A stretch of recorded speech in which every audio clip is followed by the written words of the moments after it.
AP రాజధానిపై YCP మరో U turn తీసుకుంది. అమరావతికి వ్యతిరేకం కాదని ఆ పార్టీ కీలక నేత సజ్జల రామకృష్ణారెడ్డి ప్రకటించిన 2 రోజులకే మాట మారిపోయింది.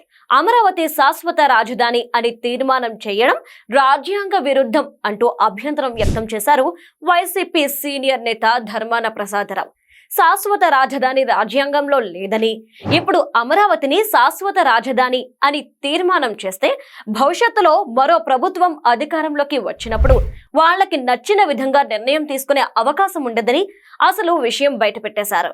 ధర్మాన కామెంట్స్ ప్రకారం మళ్లీ వైసీపీ అధికారంలోకి వస్తే మరోసారి 3 ముక్కలాట ఆడాలనే ఆలోచనతో ఉన్నట్లు అర్థమవుతోంది.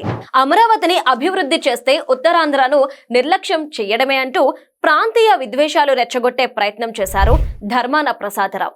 అన్ని ప్రాంతాల అభివృద్ధి కోసం జగన్ పాటించిన వికేంద్రీకరణ పాలసీని కూటమి ప్రభుత్వం అనుసరించడం లేదని మరో కామెంట్ చేశారు. నిజానికి జగన్ పాలనలో ఏ ప్రాంతాన్ని డెవలప్ చేయకుండా అభివృద్ధి నిరోధక పాలసీని అమలు చేసిన విషయాన్ని కన్వీనియంట్ గా మర్చిపోయారు. వైసీపీ సర్కారులాగా అన్ని ప్రాంతాలకు సమ అన్యాయం చేయడం ఎవరికీ సాధ్యం కాదని తెలుగుదేశం నాయకులు సెటైర్లు వేస్తున్నారు. 3 నగరాలను అభివృద్ధి చేస్తామని పైకి చెప్పినా ప్రాంతీయ విభేదాలు రెచ్చగొట్టడమే లక్ష్యంగా అప్పట్లో వైసీపీ ప్రభుత్వం 3 రాజధానులను తెర మీదకు తెచ్చిందని అందరికీ తెలుసు. ఉమ్మడి ఆంధ్రప్రదేశ్ నుంచి తెలంగాణ విభజనకు కారణమైన విద్వేష రాజకీయాలతో విసిగిపోయిన ఏపీ ప్రజలు వైసీపీ ట్రాప్ లో పడలేదు. అమరావతితో పాటు విశాఖపట్నం, కర్నూలు ప్రాంతాల్లోనూ జగన్ పార్టీని ఘోరంగా ఓడించారు. ప్రాంతీయ విద్వేషాలు రెచ్చగొట్టే స్ట్రాటజీ గతంలో ఘోరంగా విఫలమైన మరోసారి అదే వ్యూహాన్ని అనుసరిస్తున్నట్లు కనిపిస్తోంది.